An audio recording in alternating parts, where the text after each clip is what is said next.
মহানগরের গগনচুম্বী অট্টালিকাগুলোর মাঝে সেন টাওয়ারের সবথেকে ওপরের তলায় অস্মিতা সেন তার বিশাল কাঁচের জানালার পাশে দাঁড়িয়ে নিচে টিমদিম করা আলোগুলো দেখছিল। রাত 11টা বেজে গিয়েছিল।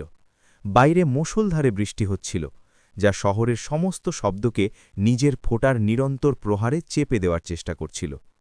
অস্মিতার মুখে ক্লান্তির ছাপ ছিল, কিন্তু তার চোখে সেই ঔজ্জ্বল্য তখনও বজায় ছিল, যা তাকে দেশের সবথেকে সফল ও প্রভাবশালী নারী উদ্যোক্তাদের মধ্যে একজন হিসেবে প্রতিষ্ঠিত করেছিল। আজ সে একটি অনেক বড় আন্তর্জাতিক চুক্তি পাকা করেছিল, যা সেন গ্রুপকে এক নতুন উচ্চতায় নিয়ে যাওয়ার কথা ছিল। কিন্তু অদ্ভুত বিষয় এই ছিল যে এই সাফল্যের আনন্দ উদযাপন করার মতো তার আপন বলতে কেউ ছিল না। তার স্বামী রণজয় সকালেই বলে দিয়েছিল যে তাকে কোনো জরুরি কাজে বাইরে যেতে হবে, এবং তার সবথেকে প্রিয় বন্ধু মালিনীও গত কয়েকদিন ধরে তাকে এড়িয়ে চলছিল, যার ফলে অস্মিতার মনে এক অদ্ভুত শূন্যতা তৈরি হয়েছিল। অস্মিতা নিজের টেবিল থেকে গাড়ির চাবি তুলে নিল এবং লিফটের দিকে এগিয়ে গেল, কারণ আজ সে তার ড্রাইভারকে ছুটি দিয়ে দিয়েছিল এবং নিজে ড্রাইভ করে বাড়ি যেতে চাইছিল, যাতে সে কিছুটা সময় একা কাটাতে পারে। সে তার লাক্সারি গাড়িতে বসল এবং ইঞ্জিন স্টার্ট করল। ইঞ্জিনের হালকা গর্জন নিস্তব্ধতা ভেঙে দিল, এবং সে স্টিয়ারিং হুইলে নিজের ধর পাকাপোক্ত করল। বৃষ্টির ফোঁটা উইন্ডশিল্ডে সজোরে আছড়ে পড়ছিল, আর ওয়াইপারগুলো সেগুলোকে সরানোর জন্য দ্রুত এদিক ওদিক ঘুরছিল, যেন তারা অস্মিতার মনে চলতে থাকা চিন্তাগুলো পরিষ্কার করার চেষ্টা করছিল। সে গাড়িটি পার্কিং থেকে বের করে মেন রোডে নিয়ে এলো, যেখানে ট্রাফিক কিছুটা কম ছিল, কিন্তু রাস্তা ছিল পিচ্ছিল। সে নিজের ভাবনায় ডুবেছিল। সে ভাবছিল যে কিভাবে গত কয়েক মাসে রণজয়ের ব্যবহার বদলে গিয়েছে। সে এখন আগের মতো স্নেহশীল আর যত্নবান ছিল না, বরং প্রায়ই খিটখিটে আর রহস্যময় থাকত। গাড়ি যখন শহরের বাইরের এলাকার একটি নির্জন ও আঁকাবাঁকা রাস্তায় পৌঁছল, অস্মিতা গতি কিছুটা কমানোর চেষ্টা করল, কারণ সামনে একটি খাড়া মোড় আসছিল। সে ব্রেক প্যাডেলে পা রাখল, কিন্তু এটা অনুভব করে সে স্তম্ভিত হয়ে গেল যে প্যাডেলটি পুরোপুরি ঢিলে হয়ে মেঝেতে ঠেকে গেল এবং গাড়ির গতি কমার বদলে একই রয়ে গেল। তার হৃৎস্পন্দন হঠাৎ বেড়ে গেল এবং কপালে ঘাম দেখা দিল। সে আতঙ্কিত হয়ে বারবার ব্রেক চাপার চেষ্টা করল, কিন্তু কোনো প্রতিক্রিয়া হল না। গাড়িটি ভেজা রাস্তায় দ্রুত গতিতে এগিয়ে চলছিল, এবং সামনে খাদে যাওয়ার মোড়টি খুব দ্রুত কাছে আসছিল। অস্মিতা স্টিয়ারিং নিয়ন্ত্রণ করার সব রকম চেষ্টা করল, কিন্তু তীব্র গতি আর পিচ্ছিল রাস্তার কারণে টায়ারগুলো সড়ক থেকে নিয়ন্ত্রণ হারিয়ে ফেলেছিল, এবং সে বুঝে গিয়েছিল যে খুব খারাপ কিছু হতে চলেছে। পরের মুহূর্তেই গাড়িটি নিয়ন্ত্রণের বাইরে চলে গেল এবং রাস্তার ধারের নিরাপত্তা রেলিং ভেঙে নিচের দিকে গড়িয়ে পড়ল। ধাতু ছিটকে যাওয়ার এবং কাঁচ ভাঙার এক ভয়াবহ শব্দ প্রতিধ্বনিত হল। গাড়িটি কয়েকবার পাল্টি খেয়ে নিচে পড়ল এবং শেষে একটি বড় গাছের সাথে ধাক্কা লেগে থেমে গেল, যার ফলে গাড়ির কাঠামোটি বুড়িভাবে দুমড়ে মুচড়ে গিয়েছিল। অস্মিতার শরীর সিট বেল্টে বাঁধা থাকা সত্ত্বেও বুড়িভাবে ঝাঁকুনি খেয়েছিল এবং তার মাথা স্টিয়ারিং হুইল বা ড্যাশবোর্ডে সজোরে ধাক্কা খেল, যার ফলে তার চোখের সামনে অন্ধকার নেমে এলো। কপাল থেকে রক্তের উষ্ণ ধারা গাল বেয়ে গড়িয়ে আসছিল এবং তার পুরো শরীরে অসহ্য যন্ত্রণার ঢেউ খেলে যাচ্ছিল। কিন্তু ধীরে ধীরে সেই ব্যথা অসারতায় বদলে যেতে লাগল। বৃষ্টি তখনও পড়ছিল এবং ভাঙা জানালা দিয়ে জল ভেতরে আসছিল, যা তার রক্তের সাথে মিশে মেঝেতে বয়ে যাচ্ছিল। আর এরই মাঝে সে গভীর অচৈতন্যতায় ডুবে গেল। যখন অস্মিতার আবার জ্ঞান ফিরল, তার সময়ের কোনো আন্দাজ ছিল না, এবং তার চারদিকে এক অদ্ভুত সাদা কুয়াশা ছোপানো ছিল। তার মনে হচ্ছিল যেন তার শরীর কাঁচের তৈরি, এতটাই ভারী যে সে নিজের একটা আঙ্গুল পর্যন্ত নাড়াতে পারছিল না। তার চোখের সামনের পৃথিবীটা আবছা ছিল এবং কানে মেশিনের বিট বিট শব্দ আসছিল, যা এটা বোঝার জন্য যথেষ্ট ছিল যে সে কোনো হাসপাতালের আইসিইউতে রয়েছে।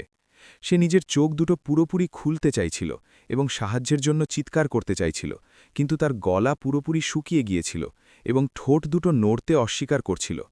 সে নিজের শরীরের মধ্যেই বন্দী হয়ে গিয়েছিল।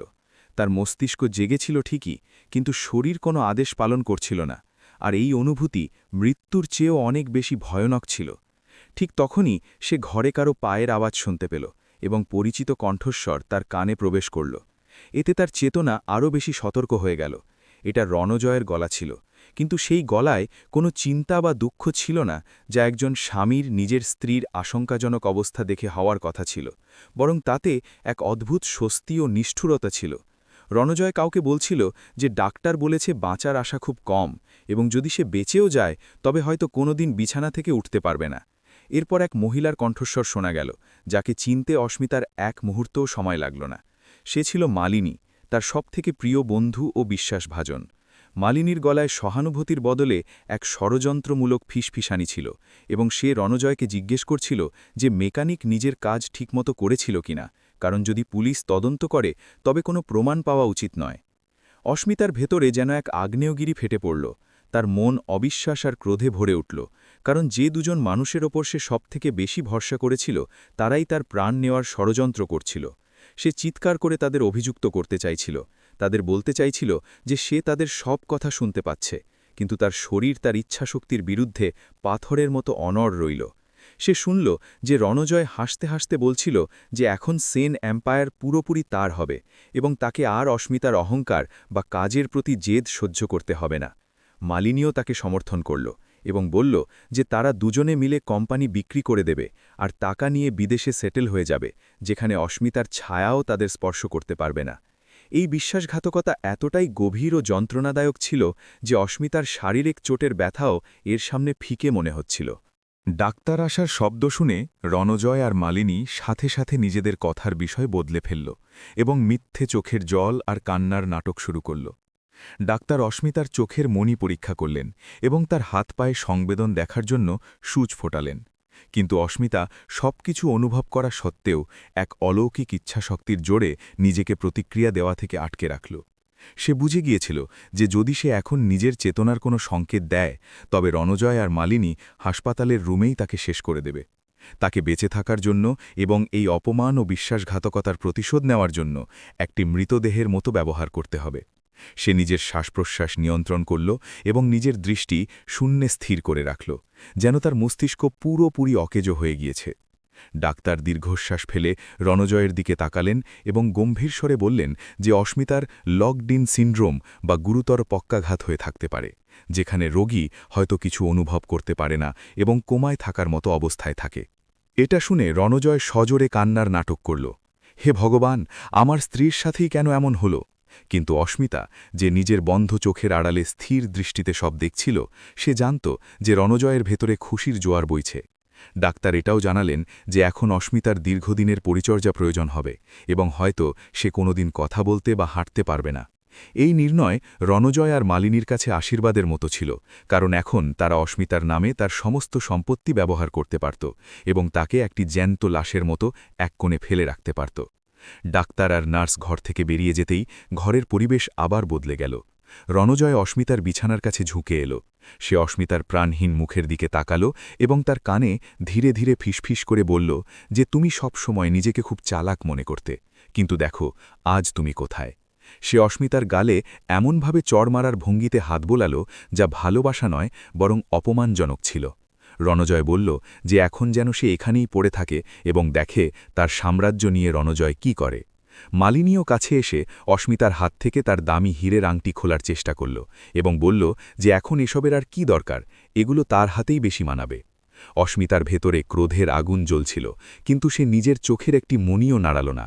সে শপথ করল যে সে প্রতিটি অপমানের হিসেব নেবে, শুধু সঠিক সময়ের অপেক্ষা করবে। পরের কয়েকদিন অস্মিতার জন্য নরক সমান ছিল, যেখানে তাকে নিজেরই নীরবতার জেলখানায় থাকতে হচ্ছিল এবং নিজের চারপাশে চলতে থাকা ষড়যন্ত্র শুনতে হচ্ছিল। সে জানতে পারল যে রণজয় কোম্পানির বোর্ডকে জানিয়ে দিয়েছে যে অস্মিতা এখন সিদ্ধান্ত নেবার মতো অবস্থায় নেই এবং সে কার্যনির্বাহী সিইও হিসাবে দায়িত্ব সামলাবে। উকিলও এলো এবং অস্মিতার আঙুলের ছাপ কিছু কাগজে নেওয়া হলো, যখন সে বিছানায় একটি জড় বস্তুর মতো পড়েছিল। প্রতিবার যখন তারা তার কাছে আসত, তারা পুরোপুরি নিশ্চিত থাকত যে সে কিছুই বুঝতে পারছে না, তাই তারা তার সামনেই নিজেদের সবথেকে কালো পরিকল্পনাগুলো আলোচনা করত। অস্মিতা নিজের মস্তিষ্ককে তীক্ষ্ণ করতে শুরু করল। সে তাদের প্রতিটি কথা, প্রতিটি তারিখ এবং প্রতিটি নাম মনে রাখতে লাগল, যা তারা তাদের দুর্নীতির নেটওয়ার্কে ব্যবহার করছিল। একদিন যখন অস্মিতাকে এমআরআই স্ক্যানের জন্য নিয়ে যাওয়া হচ্ছিল, সে করিডরে তার পুরনো অনুগত কর্মচারী বিনয়ের গলা শুনতে পেল, যে রণজয়ের সিকিউরিটি গার্ডদের সাথে তর্ক করছিল। বিনয় চিৎকার করে বলছিল যে তাকে তার ম্যামের সাথে দেখা করতে দেওয়া হোক। সে বিশ্বাস করে না যে এটা একটা দুর্ঘটনা ছিল এবং সে তদন্তের দাবি জানাবে। রণজয় তাকে ধাক্কা মেলে বের করে দিল এবং চাকরি থেকে বরখাস্ত করার হুমকি দিল। কিন্তু বিনয়ের কণ্ঠস্বর অস্মিতার ডুবে যাওয়া মনে আশার আলো দেখাল। সে অনুভব করল যে সে পুরো পৃথিবীতে একা নয়, এখনও কেউ আছে যে তার জন্য লড়তে চায়। সে মনে মনে বিনয়কে সংকেত পাঠানোর পরিকল্পনা শুরু করল। যদিও সে জানত এটা খুব ঝুঁকিপূর্ণ হবে, কিন্তু তাকে এই ঝুঁকি নিতেই হতো। ঘরে ফিরে আসার পর অস্মিতা নিজের নতুন বাস্তবতাকে মেনে নিয়ে এক রণকৌশল তৈরি করা শুরু করল, যেখানে তার সবথেকে বড় অস্ত্র হতে চলেছিল তার ধৈর্য। তাকে নিজের শরীরের ওপর নিয়ন্ত্রণ ফিরে পাওয়ার জন্য মানসিক অভ্যাস করতে হবে, কিন্তু এই সব কিছু এতটাই সূক্ষ্মভাবে করতে হবে যাতে ২৪ ঘণ্টা নজরদারি করা নার্স এবং ক্যামেরাও টের না পায়। সে লক্ষ্য করল যে রাতের বেলা যখন পাহারা কিছুটা ঢিলে হয়, সে নিজের আঙুলে সামান্য নড়াচড়া অনুভব করতে পারছিল। এটা একটা ছোট শুরু ছিল, কিন্তু একটি লম্বা যাত্রার প্রথম পদক্ষেপ। সে ঠিক করল যে সে রণজয় আর মালিনীকে নিরাপত্তার এমন এক মিথ্যে ঘোরে ডুবিয়ে দেবে যাতে তারা নিজেদের ভুলের শিকার হয়ে যায়। বৃষ্টি তখনও জানালার বাইরে পড়ছিল, ঠিক সেই কাল রাতের মতোই, কিন্তু এখন অস্মিতার কাছে এর অর্থ বদলে গিয়েছিল। এই বৃষ্টি এখন তার চোখের জল লুকোনোর জন্য নয়, বরং তার ভেতরের প্রতিশোধের আগুনকে ইন্ধন দেওয়ার জন্য ছিল। সে ছাদের দিকে তাকিয়ে শুয়ে রইল। রণজয় ঘরে ঢুকে ফোনে কারো সাথে কথা বলছিল যে অস্মিতার দেখভালের জন্য বাড়িতেই ব্যবস্থা করা হোক, যাতে তারা তার ওপর পুরোপুরি নজর রাখতে পারে। বাড়িতে নিয়ে যাওয়া তাদের জন্য একটি বড় ভুল প্রমাণিত হতে চলেছিল, কারণ অস্মিতার বাড়ি ছিল তার নিজের ময়দান, যেখানে সে প্রতিটি কোণ আর প্রতিটি রহস্য জানত। এই পক্ষাঘাত এখন তার ঢাল হবে, আর তার নীরবতা হবে সেই তলোয়ার যা সঠিক সময় গভীর ক্ষত তৈরি করবে। অস্মিতা নিজের শ্বাস-প্রশ্বাস স্বাভাবিক করল, হৃৎস্পন্দন শান্ত করল এবং চোখে সেই শূন্যতা বজায় রাখল যা এখন তার মুখোশ হয়ে দাঁড়িয়েছিল। রণজয় কাছে এসে তার কপালে একটি মিথ্যে চুম্বন দিল এবং বলল, আমরা বাড়ি যাচ্ছি ডার্লিং, সেখানে তুমি খুব শান্তিতে থাকবে। অস্মিতা মনে মনে উত্তর দিল যে হ্যাঁ, আমরা বাড়ি যাচ্ছি, কিন্তু সেটা শান্তি নয়, বরং যুদ্ধের ময়দান হবে। সে তার সমস্ত মানসিক শক্তি সঞ্চয় করল এবং আগামী দিনগুলোর জন্য নিজেকে প্রস্তুত করল, কারণ সে জানত যে এটা শুধু তার জীবনের নয়, বরং তার আত্মসম্মান আর ন্যায়ের লড়াই। আর এই লড়াইয়ে সে ততক্ষণ হার মানবে না যতক্ষণ না সে তাদের সবাইকে মুখোশমুক্ত করছে যারা তার বিশ্বাসের গলা টিপে ধরেছে। সেনভিলার বিশাল লোহার গেট যখন খুলল, তার ভারী আওয়াজ অস্মিতার কানে কোনো জেলের দরজা বন্ধ হওয়ার মতো শোনাল। অ্যাম্বুলেন্স ধীরে ধীরে সেই রাস্তায় এগিয়ে চলল যেখান দিয়ে একসময় সে নিজেই নিজের মার্সিডিস চালিয়ে শান দিয়ে আসত। কিন্তু আজ সে এক স্ট্রেচারে শুয়ে থাকা এক অসহায় রুগী। বাইরের আবহাওয়া তখনও বিষণ্ণ ছিল এবং কালো মেঘ ভিলার ওপর মুন্ডরাচ্ছিল, যেন তারা এই বাড়িতে হতে চলা অন্যায়ের নীরব সাক্ষী হতে চলেছে। যখন তাকে অ্যাম্বুলেন্স থেকে বাইরে বের করা হলো, ঠান্ডা হাওয়া তার মুখ স্পর্শ করল, কিন্তু সে তার নিজের বাড়ির সেই পরিচিত ও সুখদ গন্ধ অনুভব করতে পারল না যা সবসময় তাকে স্বাগত জানাত। তার বদলে বাতাসে এক অদ্ভুত বিরান আর ষড়যন্ত্রের গন্ধ ছিল, যা থেকে সে অনুভব করল যে তার অনুপস্থিতিতে এখানে সব বদলে গিয়েছে এবং এখন সে নিজের বাড়িতেই এক আগন্তুক হয়ে গিয়েছে। পুরনো চাকররা যারা বছরের পর বছর সেন পরিবারের সেবা করছিল এবং অস্মিতাকে খুব মানত, তারা সবাই বারান্দায় সারিবদ্ধ হয়ে দাঁড়িয়েছিল, কিন্তু তাদের চোখে খুশির বদলে ভয় আর অসহায়ত্ব ছিল। অস্মিতা তার স্থির দৃষ্টিতে দেখল যে কিভাবে রামু কাকা, যে তাকে ছোটবেলা থেকে চেনে, নিজের ভেজা চোখ মুছছিল এবং নজর নিচু করে দাঁড়িয়েছিল। রণজয় আসতেই কড়া গলায় সবাইকে নির্দেশ দিল যে ম্যাডামকে যেন বিরক্ত না করা হয় এবং কেউ যেন অনুমতি ছাড়া তার ঘরে না ঢোকে। এই আদেশ তার নিরাপত্তার জন্য নয়, বরং তাকে দুনিয়া থেকে বিচ্ছিন্ন করার জন্য ছিল, যাতে কেউ তার বাস্তব অবস্থাকে বুঝতে না পারে বা তার সাথে কথা বলার চেষ্টা না করতে পারে। তাকে মেইন বেডরুমের বদলে নিচতলায় অবস্থিত একটি গেস্ট রুমে নিয়ে যাওয়া হলো, যা এখন একটি অস্থায়ী হাসপাতালের ঘরে পরিণত করা হয়েছিল, যেখানে শুধু সাদা দেয়াল আর মেশিনের শব্দ ছিল। অস্মিতাকে সেই বিছানায় শুইয়ে দেওয়া হলো, যা এখন তার জগৎ হতে চলেছিল। রণজয়ের নিয়োগ করা স্পেশাল নার্স কোনো আবেগ ছাড়াই তাকে ড্রিপ লাগাতে শুরু করল। এই নার্সের ব্যবহার পেশাদারের চেয়েও বেশি যান্ত্রিক ছিল এবং তার চোখে সহানুভূতির কোনো লেশমাত্র ছিল না, যা থেকে অস্মিতার সাথে সাথে বুঝে গেল যে এও রণজয়েরই লোক। ঘরের সাজসজ্জাও বদলে দেওয়া হয়েছিল। জানালার উপর ভারী পর্দা ঝুলিয়ে দেওয়া হয়েছিল যাতে সূর্যের আলো খুব সামান্যই ভেতরে আসতে পারে, এবং অস্মিতার পছন্দের পেন্টিংগুলো সরিয়ে সেখানে চিকিৎসার সরঞ্জাম রাখা হয়েছিল। এসব দেখে অস্মিতার মন ভারী হয়ে উঠল, কারণ এই ঘরটি এখন তার নিরাপদ আশ্রয় নয়, বরং একটি খাঁচার মতো মনে হচ্ছিল, যেখানে তাকে তিলে তিলে মরার জন্য ছেড়ে দেওয়া হয়েছে। সে নিজের হাতের মুঠি পাকানোর চেষ্টা করল, কিন্তু নিজের অভিনয়ের কথা মনে রেখে সে নিজের পেশিগুলো পুরোপুরি ঢিলে করে দিল।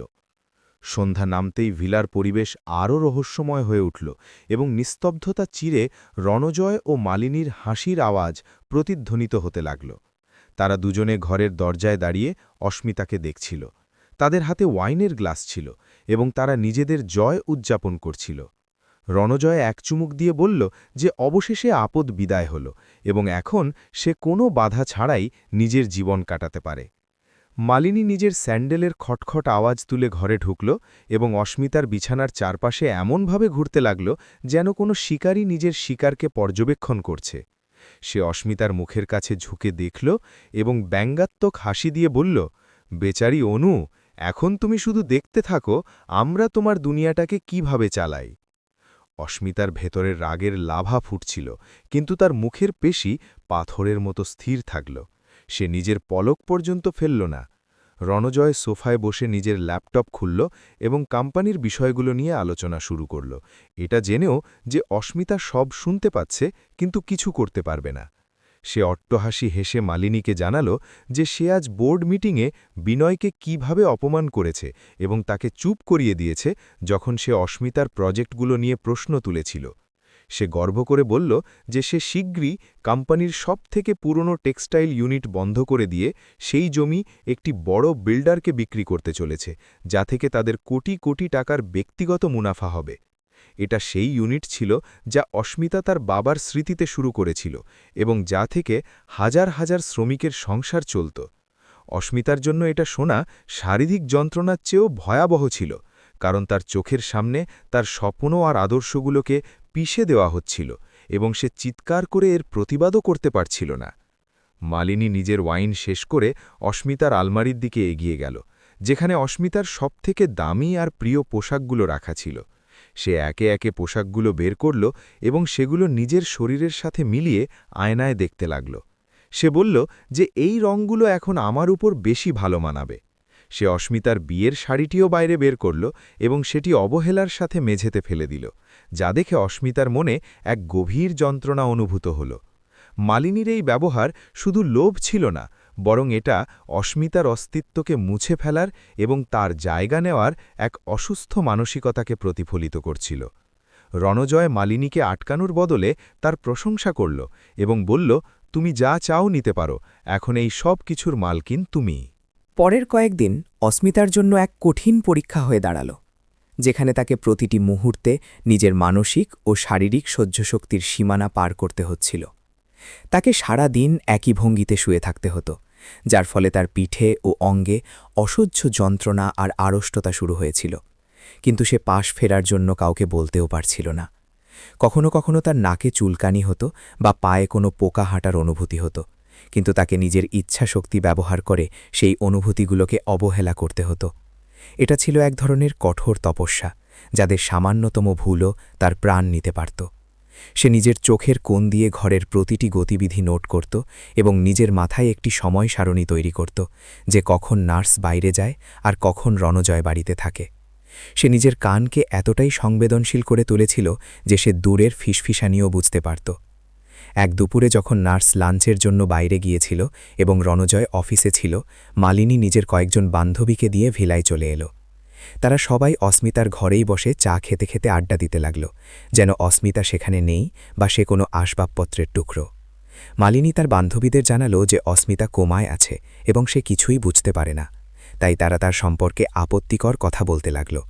তারা অস্মিতার ফ্যাশন সেন্স, তার কাজের প্রতি জেদ এবং এমনকি তার চরিত্রের ওপরও কাঁথা ছিটাল, আর মালিনী সেই সব কথায় সজোরে হাসতে থাকল। এই অপমান অস্মিতার আত্মসম্মানে সরাসরি আঘাত ছিল, কিন্তু সে অনুভব করল যে এই অপমান তার ভেতরে বেঁচে থাকার ইচ্ছাকে আরও প্রবল করে তুলেছে। সে এখন শুধু নিজের জন্য নয়, বরং সেই সব মিথ থেকে মুখোশমুক্ত করার জন্য লড়ছে যা এখন তার জীবনকে ঘিরে ধরেছে। সন্ধ্যায় রণজয় ফিরল, কিন্তু সে একা ছিল না। তার সাথে কোম্পানির উকিল মিস্টার খান্নাও ছিলেন, যে সবসময় সন্দেহজনক চরিত্রের লোক ছিল। তারা দুজনে অস্মিতার বিছানার পাশে চেয়ার টেনে বসে কিছু আইনি নথিপত্র নিয়ে আলোচনা করতে লাগল।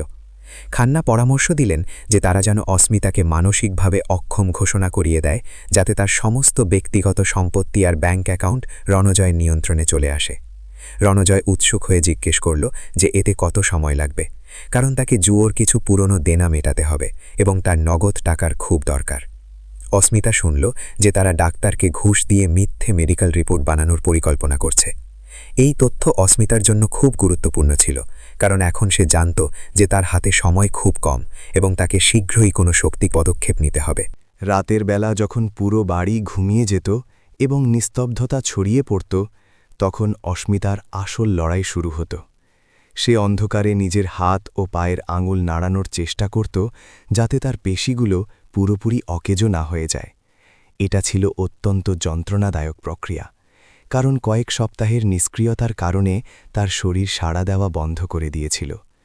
সে নিজের প্রতিটি ছোট জয় মনে মনে উদযাপন করত, যেমন একটি আঙুলের সামান্য নড়াচড়া বা নিজের চোখের পলক নিজের ইচ্ছামতো ফেলা।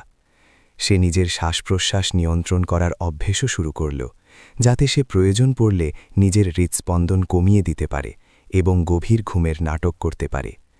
এই নির্জনতা তার প্রশিক্ষণের ময়দান হয়ে উঠেছিল, যেখানে সে তার ভেঙে যাওয়া শরীর আর আত্মাকে আবার জোড়া লাগাচ্ছিল। একদিন মালিনী তার নিষ্ঠুরতার সীমা ছাড়িয়ে গেল। সে যখন অস্মিতার কাছে এলো এবং তার মুখে গরম কফির কয়েক ফোঁটা ফেলে দিল, এটা দেখার জন্য যে সে কোনো প্রতিক্রিয়া দেয় কিনা। জ্বালা ছিল তীব্র এবং অস্মিতার চামড়া পুড়ে গিয়েছিল, কিন্তু সে নিজের চিৎকার নিজের গলার মধ্যেই চেপে রাখল এবং নিজের চোখ স্থির রাখল। মালিনী হতাশ হয়ে বলল, এটা সত্যিই একটা জড়বস্তু হয়ে গিয়েছে, এর মধ্যে তো কোনো প্রাণই নেই। মালিনী চলে যাওয়ার পর অস্মিতার চোখ দিয়ে এক ফোঁটা জল গাল বেয়ে গড়িয়ে পড়ল। ব্যথার কারণে নয়, বরং নিজের লাচারির কারণে। কিন্তু সেই এক ফোঁটা চোখের জল তাকে এটা মনে করিয়ে দিল যে সে এখনও মানুষ এবং তার ভেতরে আবেগ বেঁচে আছে। সে শপথ করল যে মালিনীকে এর প্রতিটি ফোঁটার হিসেব দিতে হবে, আর সেই দিন খুব দূরে নেই। রণজয়ের ব্যবহারও দিন দিন খারাপ হতে লাগল। সে প্রায়ই মদ্যপ অবস্থায় বাড়ি ফিরত এবং অস্মিতার ঘরে এসে নিজের রাগ ঝাড়ত। সে তাকে অভিশাপ দিত যে তার কারণে তাকে কত খাটতে হচ্ছে আর স্বামী হওয়ার নাটক করতে হচ্ছে। এক রাতে সে নেশার ঘরে জানালো যে কিভাবে সে সেই মেকানিককে টাকা দিয়ে ব্রেক পাইপে ফুটো করিয়েছিল এবং কিভাবে সে পুলিশকে দুর্ঘটনার তদন্ত বন্ধ করার জন্য ঘুষ দিয়েছিল। অস্মিতা এই সব কিছু নিজের মস্তিষ্কে রেকর্ড করে নিল। এটাই ছিল তার জন্য সবথেকে বড় প্রমাণ। শুধু তাকে এটা দুনিয়ার সামনে আনার পথ খুঁজতে হবে। সে জানত যে বিনয় একমাত্র ব্যক্তি যে তাকে সাহায্য করতে পারে, কিন্তু তার কাছে পৌঁছানো ছিল মাউন্ট এভারেস্ট জয় করার মতো কঠিন কাজ। সপ্তাহ পার হতে লাগল এবং ভিলার বাইরের আবহাওয়া বদলাতে লাগল, কিন্তু অস্মিতার ঘরের ভেতরের শীত যেন আরও বেড়ে গেল। সে দেখল যে রণজয় এখন বাড়িতে কম সময় কাটায় এবং প্রায় মালিনীর সাথে বাইরে থাকে, যার ফলে সে নিজের শরীর নাড়াচড়া করার জন্য কিছুটা বেশি সময় পেয়ে গেল। সে নিজের ঘাড় কিছুটা ঘোরাতে সক্ষম হয়েছিল, কিন্তু সে এটা কেবল তখনই করত যখন ঘরে একদম অন্ধকার থাকত। সে নার্সের রুটিনও পুরোপুরি বুঝে নিয়েছিল এবং জানত সে কখন নিজের ফোনে ব্যস্ত থাকে। অস্মিতা এখন একটি সুযোগ খুঁজছিল, এমন একটি মুহূর্ত যখন সে বাইরের দুনিয়াকে সংকেত পাঠাতে পারবে যে সে এখনও বেঁচে আছে এবং লড়ছে। তার মস্তিষ্ক দাবার বোর্ড হয়ে গিয়েছিল, যেখানে সে নিজের প্রতিটি ঘুঁটিকে খুব ভেবেচিন্তে এগিয়ে দিচ্ছিল। এক সকালে যখন বাড়িতে কিছুটা হইচই হচ্ছিল, অস্মিতা শুনল যে বিনয় গেটে এসেছে এবং সিকিউরিটি গার্ডদের সাথে তর্ক করছে। সে কোনো জরুরি ফাইলে সই করানোর বাহানায় ভেতরে ঢোকার জেদ করছিল এবং বলছিল যে এটা কোম্পানির ভবিষ্যতের প্রশ্ন। রণজয় বাড়িতে ছিল না আর মালিনী তখন ঘুমাচ্ছিল, তাই চাকররা দ্বিধায় ছিল যে কি করবে। অস্মিতার হৃৎস্পন্দন বেড়ে গেল। এটাই ছিল সেই সুযোগ যার সে অপেক্ষা করছিল। যদি বিনয় কোনোভাবে তার ঘর পর্যন্ত আসত, তবে সে তাকে সংকেত দিতে পারত। সে তার সমস্ত শক্তি নিজের চোখে কেন্দ্রীভূত করল, যাতে দরজা খোলার সাথে সাথে সে তাকে নিজের চেতনার প্রমাণ দিতে পারে। বাইরে পায়ের আওয়াজ স্পষ্ট হল এবং অস্মিতা প্রার্থনা করল যে এটা যেন বিনয়ই হয়, কারণ এখন তার আশার আলো কেবল বিনয়ের হাতেই ছিল। দরজা সামান্য খুলল এবং বিনয় ভেতরে উকি দিল। তার চোখে চিন্তা ও ভয় স্পষ্ট ফুটে উঠেছিল। গার্ডরা তার পেছনেই ছিল, তাকে আটকানোর চেষ্টা করছিল, কিন্তু বিনয় এক মুহূর্তের জন্য ঘরের ভেতরে পা রাখল। তার দৃষ্টি সরাসরি অস্মিতার পাথরের মতো চোখের উপর পড়ল। সেই সেকেন্ডের ভগ্নাংশের মধ্যে অস্মিতা তার সমস্ত শক্তি সঞ্চয় করে নিজের ডান হাতের তর্জনী দুবার হালকা করে নাড়াল।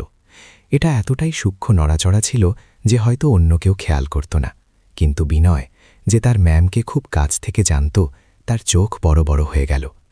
সে কিছু বলার বা প্রতিক্রিয়া দেওয়ার আগেই গার্ডরা তাকে ধরে ফেলল এবং ঘর থেকে টেনে বের করে দিল। দরজা আবার বন্ধ হয়ে গেল, কিন্তু অস্মিতা জানত যে বার্তা পৌঁছে গিয়েছে। সেই অন্ধকার ঘরে প্রথমবার তার ঠোঁটে এক অদৃশ্য হাসি ফুটে উঠল। খেলা এখন মাত্র শুরু হয়েছে। বিনয়কে ধাক্কা দিয়ে ভিলা থেকে বের করে দেওয়ার পর অস্মিতার ঘরে আবারও গভীর নিস্তব্ধতা নেমে এলো, কিন্তু এবার এই নিস্তব্ধতা হতাশার নয়, বরং এক চাপা উত্তেজনার ছিল। অস্মিতার বুক দুরু দুরু কাঁপছিল, কারণ সে জানত যে বিনয় তার আঙুলের সেই ছোট্ট নড়াচড়া দেখে নিয়েছে। বিনয়ের চোখে যে চমক ফুটে উঠেছিল তা ছিল এই কথার প্রমাণ যে তার সংকেত সঠিক জায়গায় পৌঁছেছে।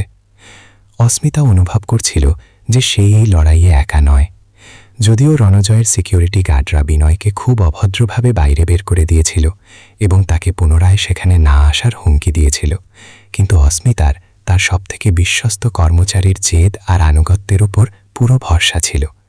সে জানত যে বিনয় এত সহজে হার মেনে নেওয়ার মতো মানুষ ছিল না, এবং সে নিশ্চিতভাবে ফিরে আসবে, হয়তো কোনো নতুন পরিকল্পনার সাথে। অন্যদিকে সেন গ্রুপের সদর দপ্তর, যা একসময় শৃঙ্খলা আর পেশাদারিত্বের প্রতীক ছিল, এখন রণজয়ের কুপ্রশাসনের কারণে অরাজকতার কেন্দ্রে পরিণত হয়েছিল। অস্মিতা অসুস্থ হওয়ার পর থেকে শেয়ার বাজারে কোম্পানির শেয়ারের ব্যাপক পতন ঘটেছিল এবং বিনিয়োগকারীদের ভরসা টলমল করতে শুরু করেছিল।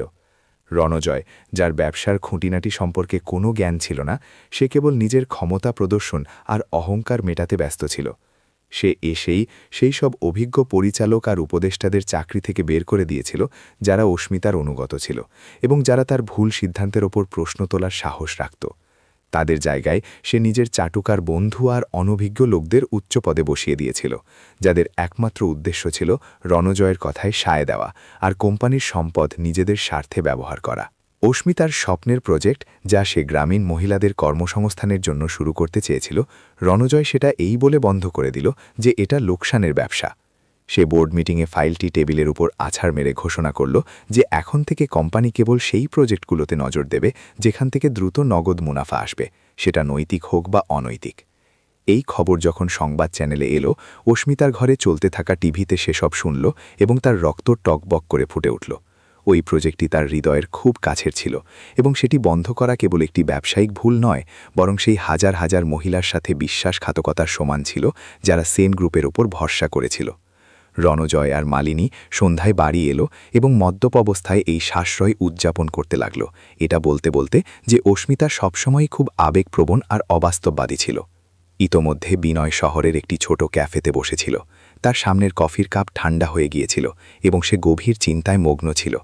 তাকে ভিলা থেকে বের করে দেওয়ার রাগ তো ছিলই, কিন্তু তার থেকেও বেশি তার মাথায় অস্মিতার সেই নড়াচড়াটা ঘুরছিল। সে নিজেকে বারবার মনে করিয়ে দিল যে সেটা কোনো ভ্রম ছিল না, সে স্পষ্টভাবে অস্মিতার আঙুল নড়তে দেখেছিল।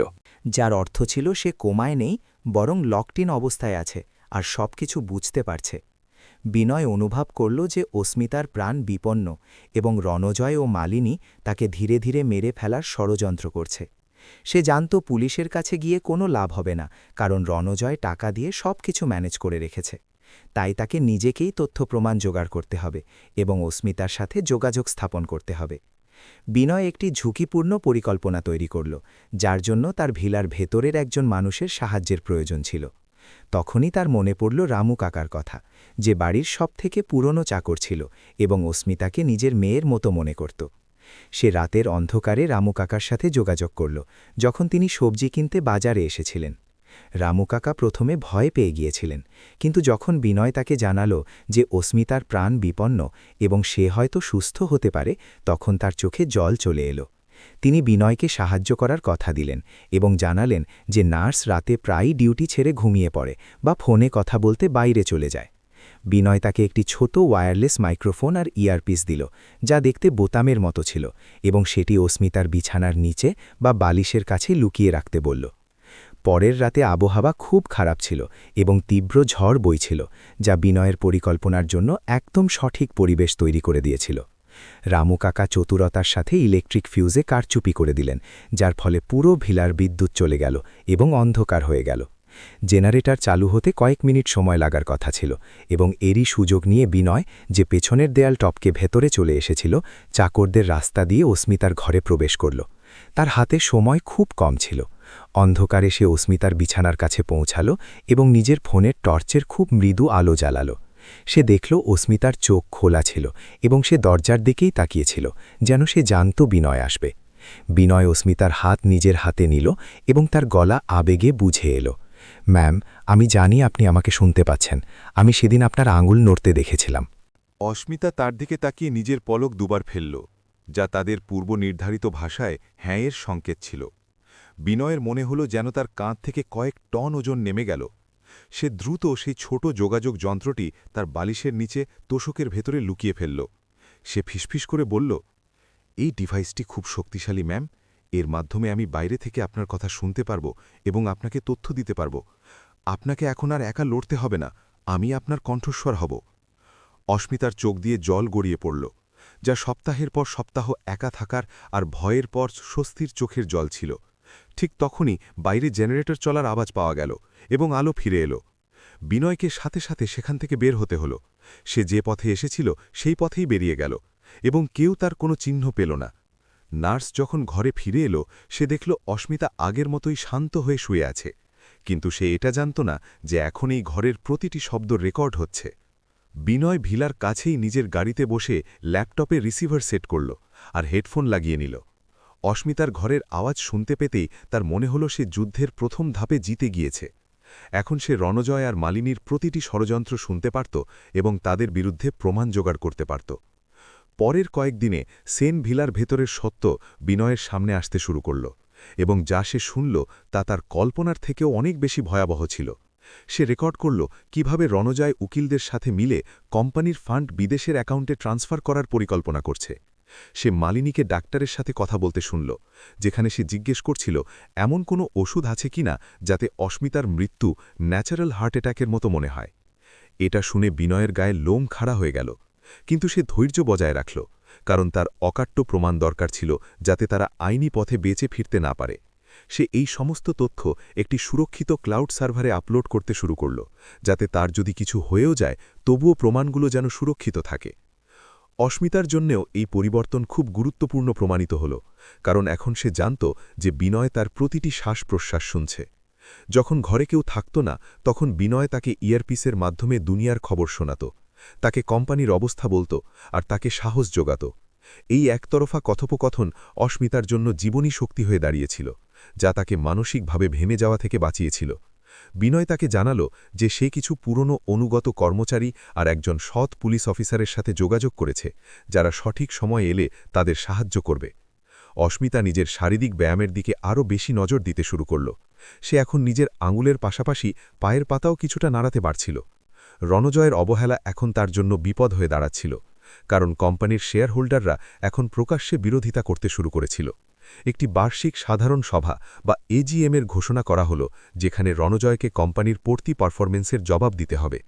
রণজয় পরিকল্পনা করল যে সে এই মিটিংয়ে অস্মিতার নামে একটি চিঠি পেশ করবে, যাতে লেখা থাকবে যে সে স্বাস্থ্যের কারণে পদত্যাগ করছে এবং রণজয়কে স্থায়ী চেয়ারম্যান নিযুক্ত করছে। সে একটি জাল চিঠি তৈরি করাল এবং তাতে অস্মিতার বুড়ো আঙুলের ছাপ জোর করে নিয়ে নিল। বিনয় এসবই শুনছিল এবং সে ঠিক করল যে এটাই সেই সুযোগ যখন তাদের পাল্টা আক্রমণ করতে হবে। সে অস্মিতাকে জানালো যে তাদের এই মিটিং পর্যন্ত অপেক্ষা করতে হবে, কারণ সেখানে মিডিয়া আর সমস্ত গুরুত্বপূর্ণ ব্যক্তিবর্গ উপস্থিত থাকবেন। ইতোমধ্যে মালিনীর সন্দেহ হতে শুরু করেছিল যে বাড়িতে কোনো সমস্যা হচ্ছে। তার প্রায়ই মনে হতো কেউ তাদের ওপর নজর রাখছে। সে সিকিউরিটি গার্ডের সংখ্যা বাড়িয়ে দিল এবং বাড়ির ভেতরে নতুন সিসিটিভি ক্যামেরা লাগিয়ে দিল, যার ফলে বিনয়ের জন্যে পুনরায় ভেতরে যাওয়া অসম্ভব হয়ে গেল। একদিন মালিনী অস্মিতার ঘর তল্লাশি করল। হয়তো তার কোনো সন্দেহ হয়েছিল, কিন্তু সৌভাগ্যবশত সে বালিশের নিচে হাত দেয়নি, যেখানে মাইক্রোফোনটি খুব গভীরে লুকানো ছিল। বিনয় নিজের দম বন্ধ করে এসব শুনছিল, এবং সে অনুভব করল তারা খুব পাতলা বরফের ওপর দিয়ে হাঁটছে। একটি ছোট ভুল তাদের সমস্ত পরিশ্রম আর অস্মিতার জীবনকে বিপদে ফেলতে পারত। অস্মিতা অনুভব করল যে মালিনীর সন্দেহ বাড়াটা বিপজ্জনক হতে পারে, তাই সে নিজের রণকৌশলে সামান্য পরিবর্তন আনল।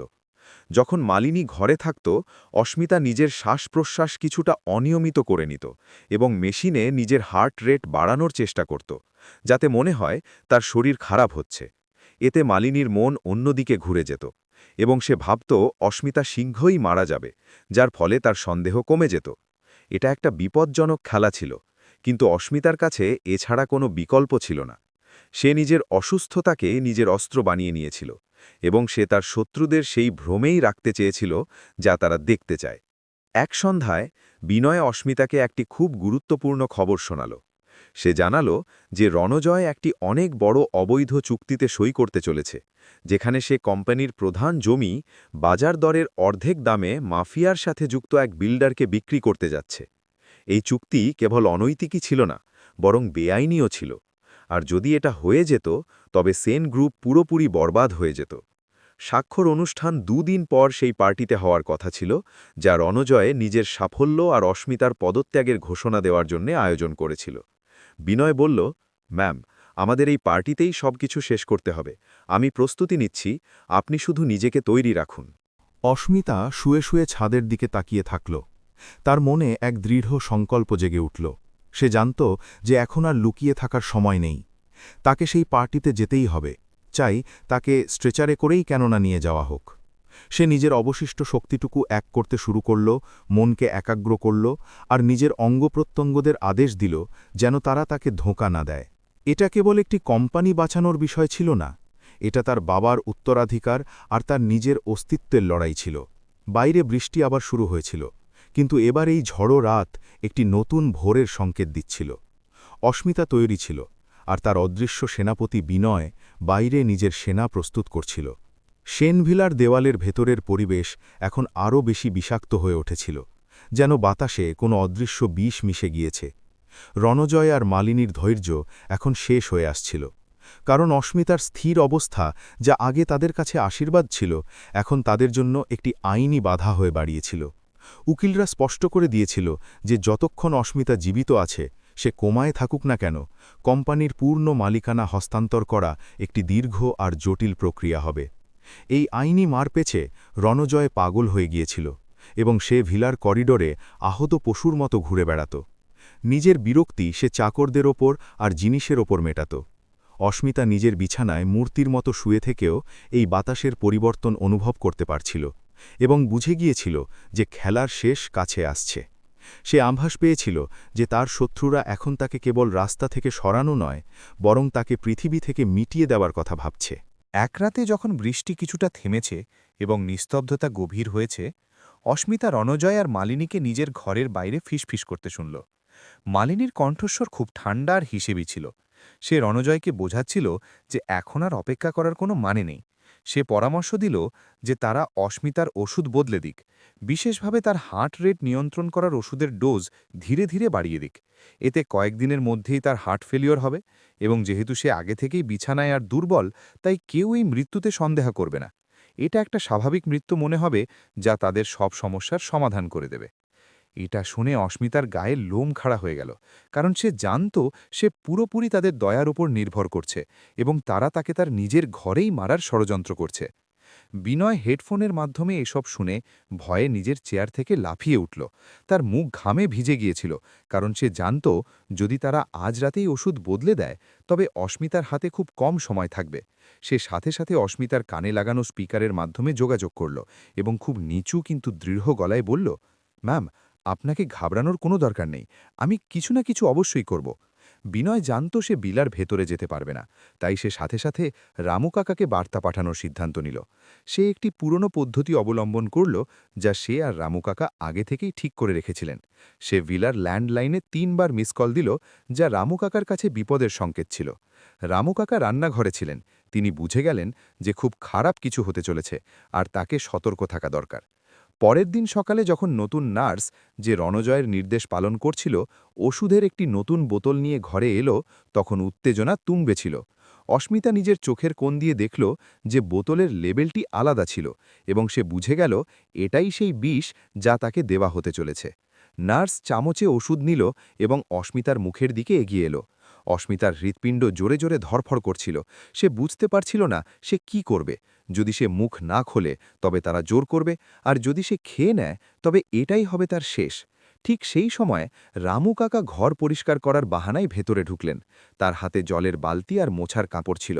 নার্স অস্মিতার কাছাকাছি আসতেই রামু কাকা ইচ্ছে করে নিজের পা পিছলে দিলেন এবং বালতির নোংরা জল নার্সের উপর আর ওষুধের ট্রের উপর ফেলে দিলেন।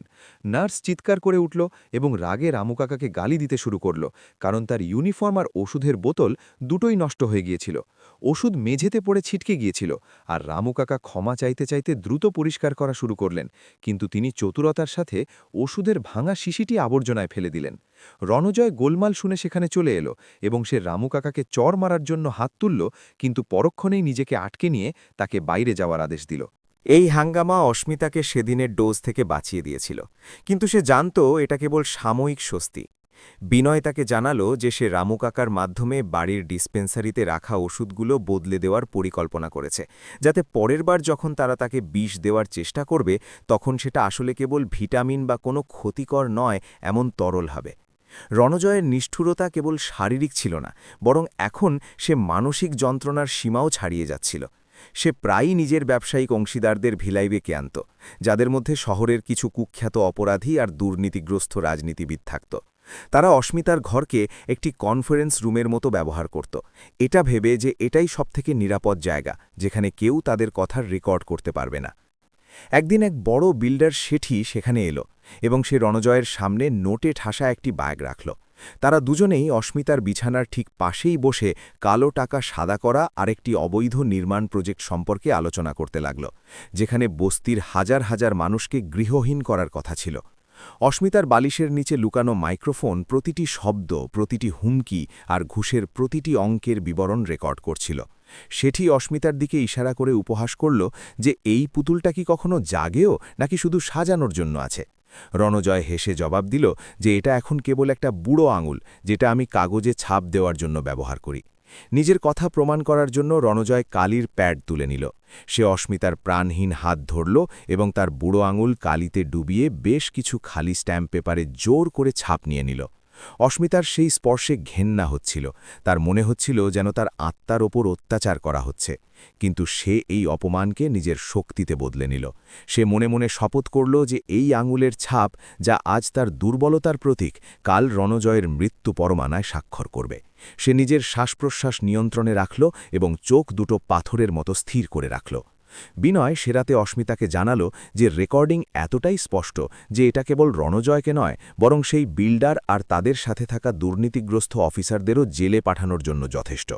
এখন তাদের কাছে হত্যার ষড়যন্ত্র, তহবিল তছরূপ আর জোরপূর্বক অর্থ আদায়ের প্রমাণ ছিল। কিন্তু বিনয় সতর্ক করে দিল যে তাদের এখনও আরও সাবধান থাকা দরকার, কারণ যদি রণজয় সামান্যতম আঁচ পায় যে তার বিরুদ্ধে প্রমাণ সংগ্রহ করা হচ্ছে, তবে সে অস্মিতাকে সেই রাতেই শেষ করে দেবে। বিনয় বলল যে সে একটি বিশেষ তদন্ত সংস্থার সৎ অফিসারের সাথে যোগাযোগ করেছে, যে এই বিষয়টি দেখবে, কিন্তু তাদের সঠিক সময়ের অপেক্ষা করতে হবে। সেই সঠিক সময় ছিল রণজয়ের আসন্ন গ্র্যান্ড পার্টি, যেখানে সে নিজের জয়ের উৎসব পালন করার কথা ভেবেছিল। দিন যত পার হতে লাগল, অস্মিতা রাতের অন্ধকারে নিজের গোপন ফিজিওথেরাপি আরও জোরদার করল। সে জানত যে তাকে সেই পার্টির দিন শুধু একজন রোগীর মতো সেখানে গেলে চলবে না, বরং নিজের পায়ে দাঁড়াতে হবে। এটা প্রায় অসম্ভব একটি কাজ ছিল, কারণ কয়েক মাস ধরে বিছানায় থাকার কারণে তার পেশিগুলো শীর্ণ হয়ে গিয়েছিল। প্রতি রাতে যখন নার্স ঘুমিয়ে পড়ত, অস্মিতা যন্ত্রণায় কাতরাতে কাতরাতে নিজের পা বিছানা থেকে নিচে নামানোর চেষ্টা করত। শুরুতে সে কেবল পা ঝুলিয়ে রাখতে পারত, কিন্তু ধীরে ধীরে সে সেগুলোর ওপর ভর দেওয়া শুরু করল। কপাল বেয়ে ঘাম ঝরত আর তার পুরো শরীর কাঁপত, কিন্তু সে থামত না। সে দেওয়ালের সাহায্য নিয়ে দাঁড়াত আর পড়ে যাওয়ার আগে কয়েক সেকেন্ড পর্যন্ত ভারসাম্য বজায় রাখার চেষ্টা করত। এক রাতে অভ্যাসের সময় অস্মিতার ভারসাম্য বিগড়ে গেল এবং সে মাটিতে পড়েই যাচ্ছিল, কিন্তু সময় থাকতে সে বেডের রেলিং ধরে ফেলল। সামান্য খটখট শব্দ হওয়ায় বাইরে ঘুমানো নার্সের ঘুমে ব্যাঘাত ঘটল। নার্স বিড়বিড় করতে করতে উঠে ঘরের দিকে এলো। অস্মিতা বিদ্যুতের গতিতে নিজেকে বিছানায় টেনে নিল আর নিজের চাদর ঠিক করে শুয়ে পড়ল। দম বন্ধ করে সে পড়ে থাকল। নার্স টর্চ জ্বালিয়ে দেখল, কিন্তু তার সবকিছু স্বাভাবিক মনে হল। সে ভাবল হয়তো কোনো ইঁদুর ছিল আর ফিরে চলে গেল। অস্মিতা অন্ধকারে শুয়ে থাকল, তার হৃৎপিণ্ড হাতুড়ির মতো বাজছিল। এটা খুব কাছাকাছি একটা বিষয় ছিল, কিন্তু এটা তাকে শিখিয়ে দিল যে তার রিফ্লেক্স ফিরে আসছে। সে এখন আগের চেয়ে বেশি দ্রুত আর শক্তিশালী হচ্ছিল। পার্টির দিন ঠিক হয়ে গেল। আগামী রবিবার যখন রণজয় অস্মিতার পদত্যাগ আর নিজের সিংহাসনে বসার ঘোষণা করার পরিকল্পনা করেছিল। পুরো শহরে আমন্ত্রণপত্র পাঠানো হয়েছিল এবং মিডিয়াকেও বিশেষভাবে আমন্ত্রণ জানানো হয়েছিল। রণজয় চাইছিল পুরো দুনিয়া দেখুক কিভাবে সে সেন সাম্রাজ্যের একমাত্র মালিক হয়ে যাচ্ছে।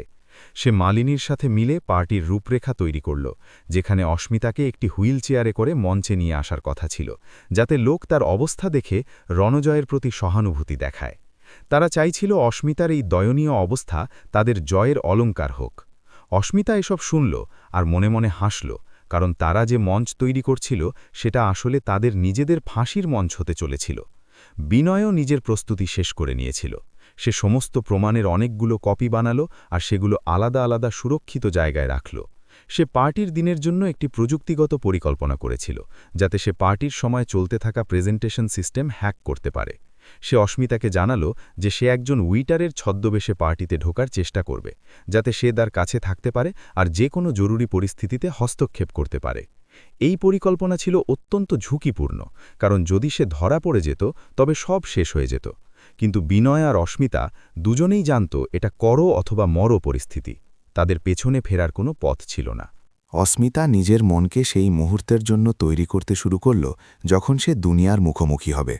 সে সেই শব্দগুলো মনে মনে ঝালিয়ে নিল যা সে বলবে, সেই ভঙ্গি অভ্যাস করল যেভাবে সে দাঁড়াবে। সে জানত শুরুতে তার কণ্ঠস্বর দুর্বল হতে পারে, কিন্তু তার শব্দগুলো হবে আগুনের মতো। তাকে কেবল রণজয় আর মালিনীর বিরুদ্ধে লড়তে হবে না, বরং সেই সব মানুষের বিরুদ্ধেও লড়তে হবে যারা তাকে দুর্বল আর অসহায় ভেবে নিয়েছিল। সে নিজের পুরনো ভিডিও ক্লিপগুলো মনে করল, যেখানে সে আত্মবিশ্বাসের সাথে ভাষণ দিত, আর সেই ছবি নিজের মাথায় আবার গেঁথে নিল। সে এখন কেবল অস্মিতা সেন ছিল না, সে প্রতিশোধের দেবী হতে যাচ্ছিল। পার্টির 2 দিন আগে রণজয় অস্মিতার ঘরে এলো। সে একটি নতুন আর খুব দামি শাড়ি তার বিছানায় ছুঁড়ে দিল আর বলল, তোমাকে সেদিন এটা পরতে হবে, সুন্দর থেকো, সবশেষে এটা তোমার বিদায় পার্টি। তার গলায় অহংকার ঝরে পড়ছিল। সে ঝুঁকে অস্মিতার কানে বলল, আর চিন্তা করো না, পার্টির পর তুমি আর কোনো ব্যথা অনুভব করবে না, আমি তোমাকে চিরকালের জন্য আজাদ করে দেব। এটা ছিল সরাসরি হুমকি যে পার্টির রাতই হবে অস্মিতার শেষ রাত। রণজয় চলে যাওয়ার পর অস্মিতা সেই শাড়িটি দেখল। এটি লাল রঙের ছিল, শক্তি আর বিপদের রং। সে সিদ্ধান্ত নিল যে সে এই শাড়িটিকে নিজের অসহায়ত্বের কাফন নয়, বরং নিজের জয়ের পতাকা বানাবে। শেষ রাতে অস্মিতা নিজের সব সীমা পার করে কোনো সাহায্য ছাড়াই পুরো 10 সেকেন্ড পর্যন্ত দাঁড়িয়ে থাকার অভ্যাস করল। তার পায়ে ভয়াবহ যন্ত্রণা ছিল, কিন্তু তার শির দ্বারা ছিল সোজা। সে জানালার কাঁচে নিজের প্রতিফলন দেখল, দুর্বল আর ফ্যাকাশে, কিন্তু তার চোখে এমন এক আগুন ছিল যা পুরো শহরকে জ্বালিয়ে দিতে পারত। বিনয় তাকে শেষ বার্তা পাঠাল, সবকিছু তৈরি ম্যাম, কাল ইতিহাস লেখা হবে। অস্মিতা চোখ বন্ধ করল আর এক গভীর শ্বাস নিল। কালকের সূর্য হয়তো তার স্বাধীনতা নিয়ে আসবে, নয়তো তার সমাপ্তি, কিন্তু যাই হোক সে আর খামোশ থাকবে না। তুফান আসতে চলেছিল, আর সে নিজেই ছিল সেই তুফান। সেন ভিলার সেই সকাল কোনো উৎসবের মতো নয়, বরং একটি আসন্ন তুফানের পূর্বাভাস দিচ্ছিল। চাকররা এদিক ওদিক ছোটাছুটি করছিল, বাড়ির প্রতিটি কোণ ফুল আর আলো দিয়ে সাজানো হচ্ছিল, কিন্তু বাতাসে এক অদ্ভুত ভারী ভাব ছিল যা খুশির সাথে মিল ছিল না। অস্মিতা নিজের বিছানায় শুয়ে এই প্রস্তুতি দেখছিল আর অনুভব করছিল যে এই সাজসজ্জা তার সম্মানের জন্য নয়, বরং তার বলিদানের জন্য করা হচ্ছে। রণজয় পুরো শহরকে আমন্ত্রণ জানিয়েছিল, এটা দেখানোর জন্য যে সেন সাম্রাজ্য এখন পুরোপুরি তার নিয়ন্ত্রণে, আর পুরনো রানী এখন ইতিহাস হয়ে গিয়েছে। অস্মিতার মন শান্ত ছিল, যেন সমুদ্রের গভীরতা উপরিভাগের হালচাল সম্পর্কে নির্লিপ্ত থাকে, কারণ সে জানত আজ রাতে সব বদলে যাবে। রণজয় নিজের ঘরে আয়নার সামনে দাঁড়িয়ে নিজের টাইয়ের গিট ঠিক করছিল। তার মুখে এক বিজয়ী হাসি ছিল, যা তার অহংকারকে প্রকাশ করছিল। সে বারবার সেই ভাষণের মহড়া দিচ্ছিল, যা সে আজ রাতে অতিথি আর মিডিয়ার সামনে পড়ার কথা ভেবেছিল, যেখানে সে নিজের স্ত্রীর অসুস্থতার উপর মায়া কান্না কাঁদতে চলেছিল।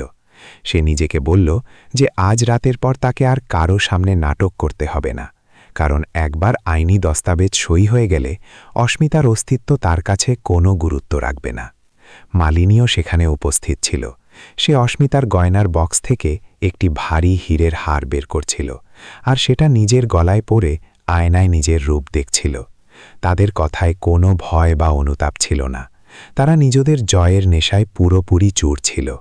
দুপুর গড়াতেই মেকআপ আর্টিস্টদের একটি টিম অস্মিতার ঘরে প্রবেশ করল, যাদের রণজয় বিশেষ নির্দেশ দিয়েছিল যেন অস্মিতাকে পার্টির জন্য তৈরি করা হয়।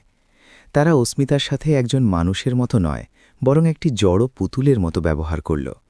তার মুখে মেকআপের মোটা স্তর লাগিয়ে দিল, যাতে তার অসুস্থতা আর ফ্যাকাশে ভাব ঢেকে যায়।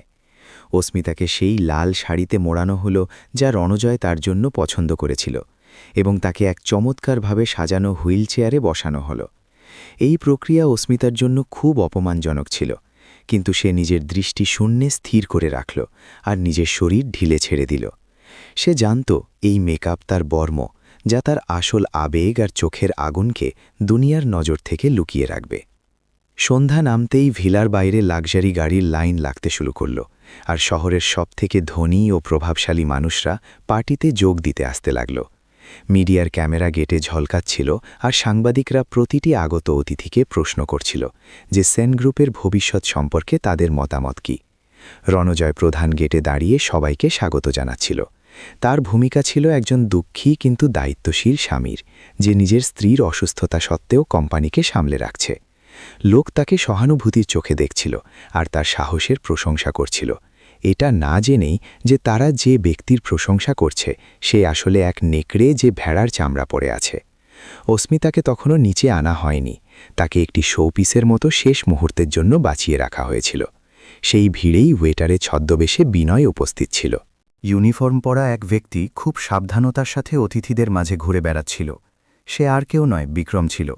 সে নিজের পরিচয় লুকানোর জন্য চশমা পরেছিল এবং নিজের মুখের অভিব্যক্তি বদলে নিয়েছিল, কিন্তু তার নজর ক্রমাগত নিরাপত্তা ব্যবস্থা আর কারিগরি সরঞ্জামের ওপর টিকেছিল। সে নিজের ট্রে একটি টেবিলের ওপর রাখল এবং সুযোগ বুঝে সাউন্ড সিস্টেমের কাছে গেল, যেখানে সে একটি ছোট পেন ড্রাইভ মূল কনসোলে লাগিয়ে দিল। তার হাত কিছুটা কাঁপছিল, কারণ সেখানে সিকিউরিটি গার্ডদের কড়া নজরদারি ছিল, কিন্তু সে নিজের ঘাবড়ে যাওয়াকে নিয়ন্ত্রণে রাখল। এই ড্রাইভটি সেই প্রেজেন্টেশনের সাথে যুক্ত ছিল যা রোহান দেখাতে চলেছিল, এবং বিক্রম এটা নিশ্চিত করে নিয়েছিল যে সময় এলে স্ক্রিনে সেটাই দেখা যাবে যা তারা দুনিয়াকে দেখাতে চায়। অবশেষে সেই মুহূর্ত এলো যখন অনন্যাকে তার ঘর থেকে বাইরে আনা হলো এবং লিফটের মাধ্যমে পার্টি হলে নিয়ে যাওয়া হলো। যেমনই হুইলচেয়ার হলে প্রবেশ করল, সেখানে উপস্থিত ভিড়ের মধ্যে একটি নিস্তব্ধতা ছেয়ে গেল এবং সবার নজর তার ওপর আটকে গেল। তাকে খুব সুন্দর লাগছিল, কিন্তু তার চোখে সেই শূন্যতা ছিল যা দেখে মানুষের মনে শিহরণ তৈরি হলো। রোহান সাথে সাথে তার কাছে দৌড়ে এলো এবং হুইলচেয়ার সামলে নিয়ে তাকে স্টেজের কাছে নিয়ে গেল, যেন সে দুনিয়ার সবথেকে যত্নশীল স্বামী। অনন্যা নিজের মুঠি শাড়ির আঁচলের নিচে শক্ত করে নিল। সে নিজের পায়ে এক অদ্ভুত শক্তি অনুভব করছিল। সে নিজেকে মনে করিয়ে দিল যে তাকে এখন কিছু করা চলবে না, তাকে শুধু বিক্রমের ইশারার অপেক্ষা করতে হবে। অতিথিরা অনন্যার কাছে এসে নিজেদের মিথ্যে সমবেদনা প্রকাশ করতে লাগল। কিছু মানুষ বলছিল যে তারা তার সুস্থ হওয়ার জন্য প্রার্থনা করবে, যদিও তাদের চোখে শুধুই কৌতূহল ছিল। মীরাও সেখানে চলে এলো। সে অনন্যার কাঁধে হাত রাখল এবং ক্যামেরার সামনে পোজ দিল, যেন তারা দুজনে খুব ভালো বন্ধু।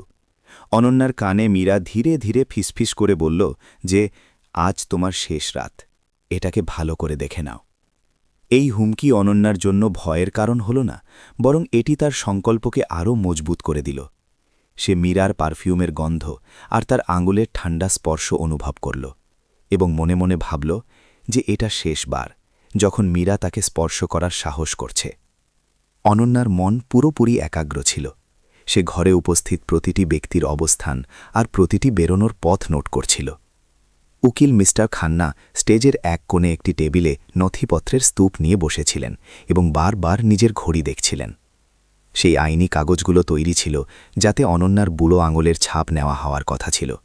যা দাপ্তরিকভাবে তাকে কোম্পানির সব অধিকার থেকে বঞ্চিত করে দিত। রোহান মাইক ধরল এবং হলে শান্তির আবেদন জানাল। সে নিজের ভাষণ শুরু করল। ভদ্রমহিলা ও ভদ্রমহোদয়গণ, আজকের দিনটি আমার জন্য খুব আবেগঘন। আমার প্রিয় স্ত্রী অনন্যা, যে এই কোম্পানির মেরুদণ্ড ছিল, সে এখন আমাদের সাথে থেকেও নেই। সে নিজের গলা ভারী করল আর চোখ মোছার নাটক করল। ভিড়ের মধ্যে ডুকরে কান্নার আওয়াজ আসছিল।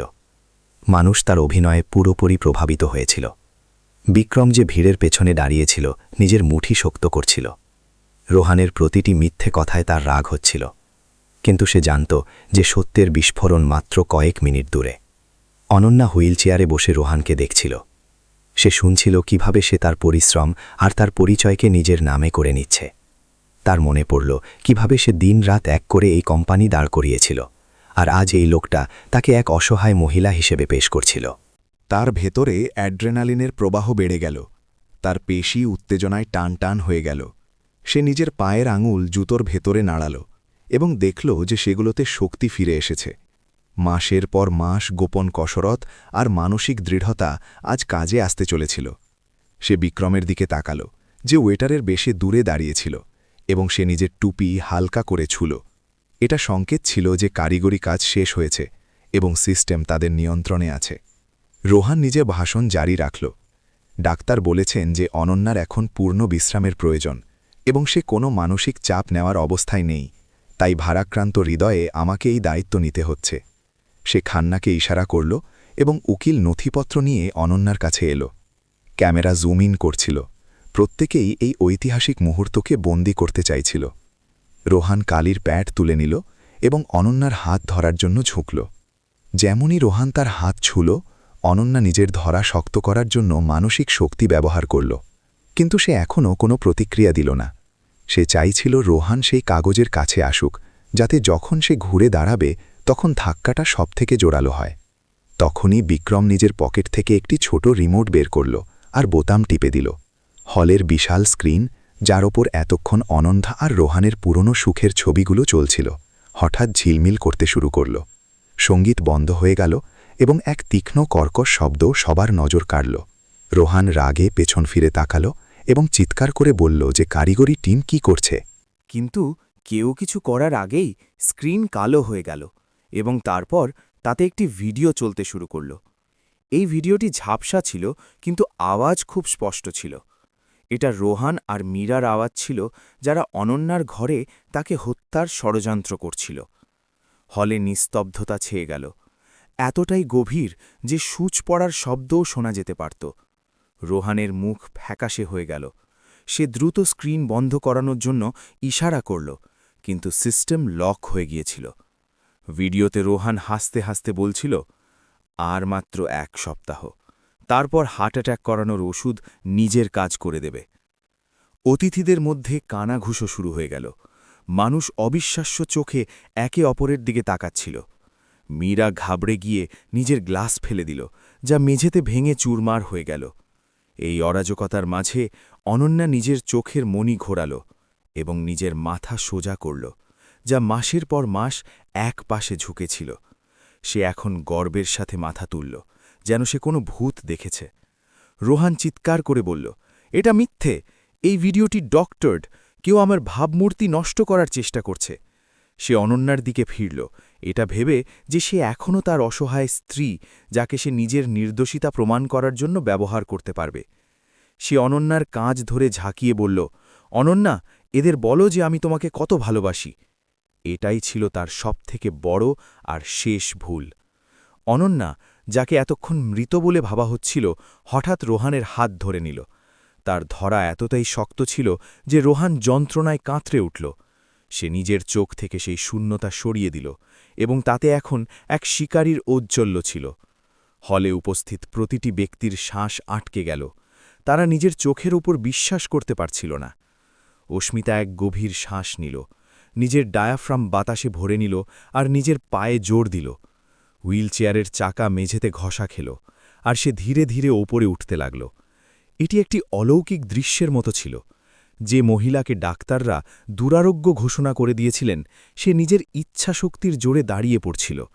তার লাল শাড়ি তার চারদিকে উঠছিল, যেন কোনো অগ্নিশিখা উঠছে।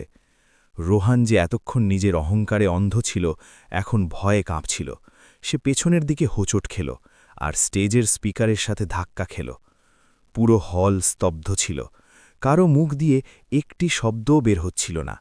অনন্যা এখন পুরোপুরি দাঁড়িয়েছিল, তার উচ্চতা রোহানের থেকেও বেশি মনে হচ্ছিল, কেবল শারীরিকভাবে নয় বরং নৈতিকভাবেও।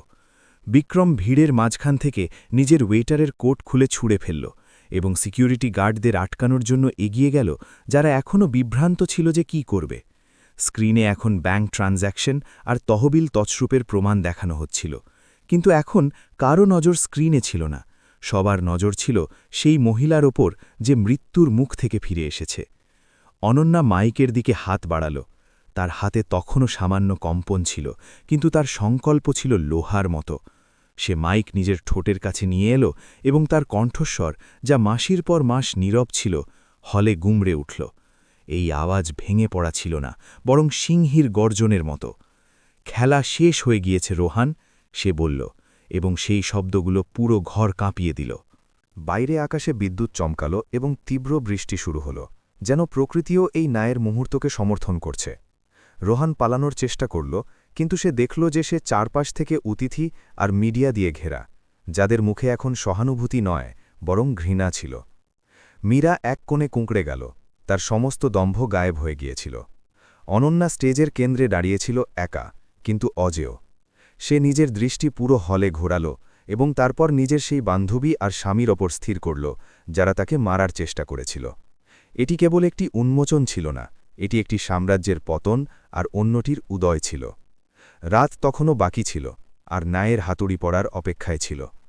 অনন্যার কণ্ঠস্বর সেই বিশাল হলের নিস্তব্ধ পাকে কাঁচের মতো ভেঙে চুরমার করে দিল, এবং প্রতিটি শব্দ হাতুড়ির চোটের মতো অনুভূত হচ্ছিল। তার হাতে মাইক তখনও সামান্য কাঁপছিল, যা তার শারীরিক দুর্বলতার সংকেত ছিল, কিন্তু তার আওয়াজে ইস্পাতের মতো দৃঢ়তা ছিল, যা রোহালের পায়ের তলা থেকে জমি সরিয়ে দিয়েছিল। সেখানে উপস্থিত শত শত অতিথি, যারা কয়েক মুহূর্ত আগে পর্যন্ত নিজের মদের চুমুক দিচ্ছিল আর গল্প করছিল, এখন নিজের দম বন্ধ করে এই অবিশ্বাস্য দৃশ্যের সাক্ষী হচ্ছিল। অনন্যা নিজের নজর সরাসরি রোহানের চোখে গেঁথে দিল, যে এখনও অবিশ্বাস আর ভয়ের মিশ্রণে তাকে তাকিয়ে দেখছিল, যেন সে কোনো ভূত দেখছে।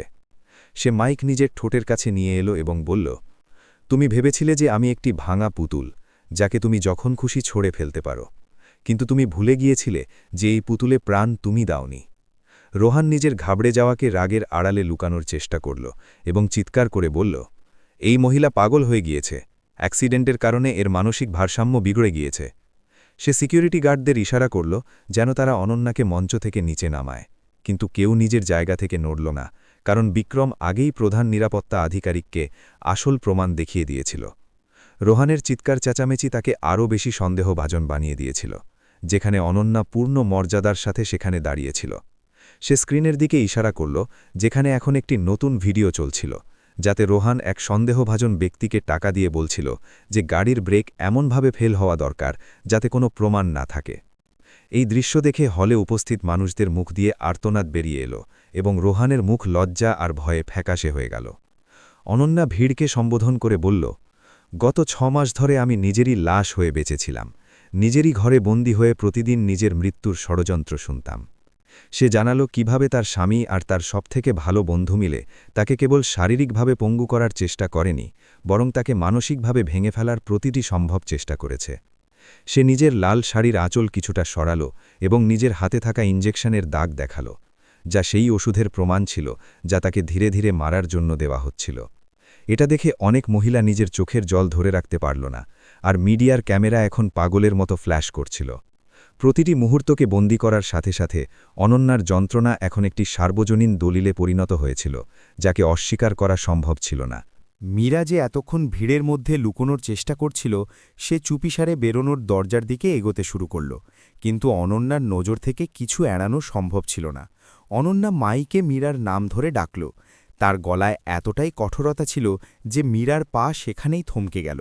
অনন্যা ব্যঙ্গ করে বলল, আমার প্রিয় বন্ধু, তুমি তো আমার বিদায়ের উৎসব পালানোর জন্য এতটাই ব্যাকুল ছিলে, তাহলে এখন নিজেরই বিদায় ছাড়া কিভাবে যেতে পারো? স্ক্রিনে এখন মীরা আর ডাক্তারের মধ্যে কথোপকথনের অডিও চলছিল, যেখানে মীরা জিজ্ঞেস করছিল যে পোস্টমর্টেমে বিষের কথা ধরা পড়বে কিনা।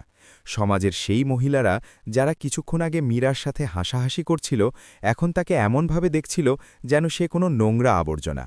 মীরার সামাজিক মুখোশ পুরোপুরি ছিঁড়ে ফেলা হয়েছিল এবং তার আসল কুৎসিত রূপকে সবার সামনে উন্মোচিত করে দেওয়া হয়েছিল।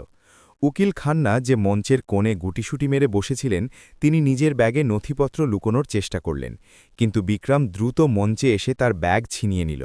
বিক্রম ব্যাগ থেকে সেই কাগজগুলো বের করল যাতে অনন্যার জোরপূর্বক নেওয়া বুড়ো আঙুলের ছাপ ছিল, এবং সেগুলো বাতাসে ওড়াল।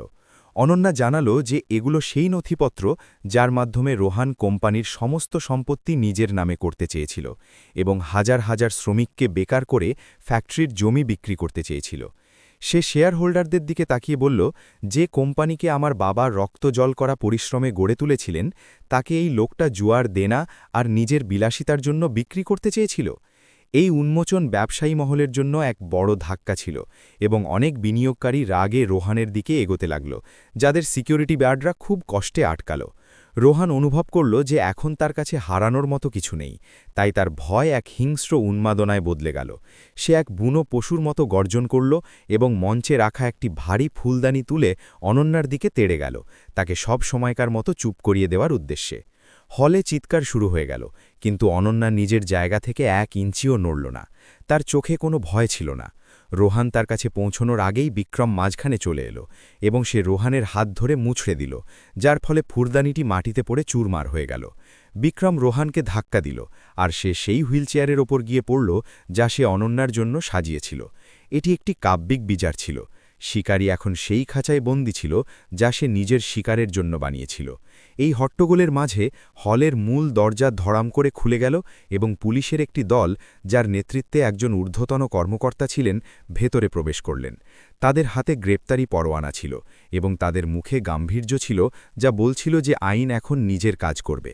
বিক্রম আগেই তাদের সমস্ত ডিজিটাল প্রমাণ পাঠিয়ে দিয়েছিল, তাই তাদের পরিস্থিতি বুঝতে দেরি হল না। পুলিশ আধিকারিক মঞ্চে এসে রোহানকে হাতকড়া পরাবেন এবং সেই ধাতব শব্দের আওয়াজ অনন্যার মনকে সেই শান্তি দিল যার জন্য সে মাসের পর মাস ছটফট করছিল। রোহান চিৎকার করছিল যে তাকে ফাঁসানো হয়েছে, সে নির্দোষ, কিন্তু তার কণ্ঠস্বর এখন গুরুত্বহীন ছিল। তাকে হুইলচেয়ার থেকে তুলে টেনে হিচড়ে নিয়ে যাওয়া হলো যখন সে নিজেরই বানানো নরকের আগুনে জ্বলছিল। মীরা পুলিশকে নিজের দিকে আসতে দেখে কাঁদতে শুরু করল এবং অনন্যার পায়ে পড়ে কাকুতি মিনতি করতে লাগল। সে বলছিল যে তাকে রোহান বাধ্য করেছিল, সে তো কেবল একটা ঘুঁটি ছিল। কিন্তু অনন্যা নিজের পা সরিয়ে নিল। অনন্যা তার চোখের দিকে তাকালো আর ঠান্ডা গলায় বলল যে, বিশ্বাসঘাতকতা ভুল হয় না মীরা, এটি একটি পছন্দ হয় যা তুমি বারবার করেছ। সে পুলিশকে ইশারা করল যে একেও নিয়ে যাও।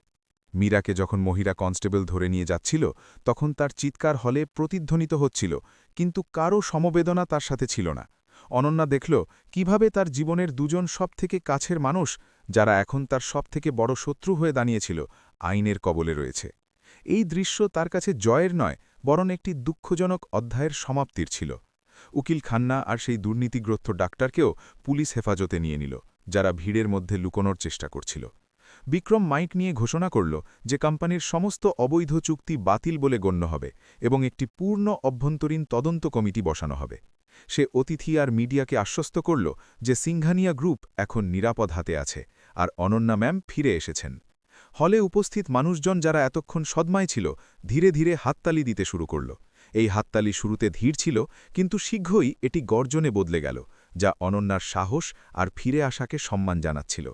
অনন্যার চোখে জল চলে এলো, কিন্তু এগুলো খুশির জল ছিল না, বরং সেই ভারী বোঝা নেমে যাওয়ার চোখের জল ছিল, যা সে এত সময় ধরে বয়ে বেড়াচ্ছিল।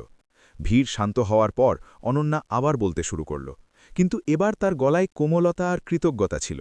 সে বিক্রমকে নিজের কাছে ডাকল আর সবার সামনে বলল যে, যদি এই মানুষটি না থাকত, তবে আজ আমি বেঁচে থাকতাম না। সে স্বীকার করল যে টাকা আর পদের থেকে বেশি আনুগত্য আর মানবতা গুরুত্ব রাখে। সে নিজের সেই সমস্ত পুরনো কর্মচারীর কাছে ক্ষমা চাইল যাদের রোহান বের করে দিয়েছিল, এবং ঘোষণা করল যে তাদের সবাইকে সসম্মানে ফিরিয়ে আনা হবে। সে এটাও কথা দিল যে সে নিজের চ্যারিটি প্রজেক্টগুলো আবার শুরু করবে আর গ্রামীণ মহিলাদের জন্য আরও বেশি সম্পদ জোগাড় করবে। এই ভাষণ একজন সিইওর ছিল না, বরং এমন এক নেতার ছিল যে নরক দেখেছিল আর সেখান থেকে পুড়ে সোনা হয়ে বেরিয়েছিল। পার্টি এখন শেষ হয়ে গিয়েছিল, কিন্তু কোনো অতিথি যাওয়ার তাড়া দেখালো না। তারা সবাই অনন্যার সাথে দেখা করতে চাইছিল, তার সাথে হাত মেলাতে চাইছিল আর নিজের আনুগত্যের বিশ্বাস জোগাতে চাইছিল। অনন্যা যদিও খুব ক্লান্ত হয়ে পড়েছিল আর তার পায়ে যন্ত্রণা হচ্ছিল, কিন্তু সে হুইল চেয়ারে বসার বদলে একটি চেয়ারে বসে পড়ল। সে পুনরায় সেই হুইল চেয়ারকে নিজের দুর্বলতার প্রতীক হতে দিতে চাইল না। সে বিক্রমকে বলল যে সে এখন বাড়ি যেতে চায়, কিন্তু এই ভিলায় নয়, বরং নিজের পুরনো পৈতৃক বাড়িতে, যেখানে সে শান্তি পেতে পারে। এই ভিলার দেয়ালগুলো এখন তাকে কামড়াতে আসছিল, সেগুলোতে বিশ্বাসঘাতকতা আর যন্ত্রণার স্মৃতি গেঁথে ছিল। সে সিদ্ধান্ত নিল যে সে এই জায়গাকে অনাথাশ্রম বা হাসপাতালে বদলে দেবে, যাতে এখানকার নেতিবাচকতাকে ইতিবাচকতায় পরিবর্তন করা যায়। যেমনই অনন্যা বাইরে বেরোল, বৃষ্টি থেমে গিয়েছিল আর আকাশ পরিষ্কার হয়ে গিয়েছিল। টাটকা হাওয়া তার মুখ স্পর্শ করল, আর তার মনে হল যেন সে প্রথমবার প্রাণ ভরে শ্বাস নিচ্ছে। মিডিয়ার লোকেরা তখনও গেটে দাঁড়িয়েছিল, কিন্তু তারা সম্মানপূর্বক রাস্তা করে দিল। বিক্রম গাড়ির দরজা খুলল আর অনন্যা তাতে বসে পড়ল।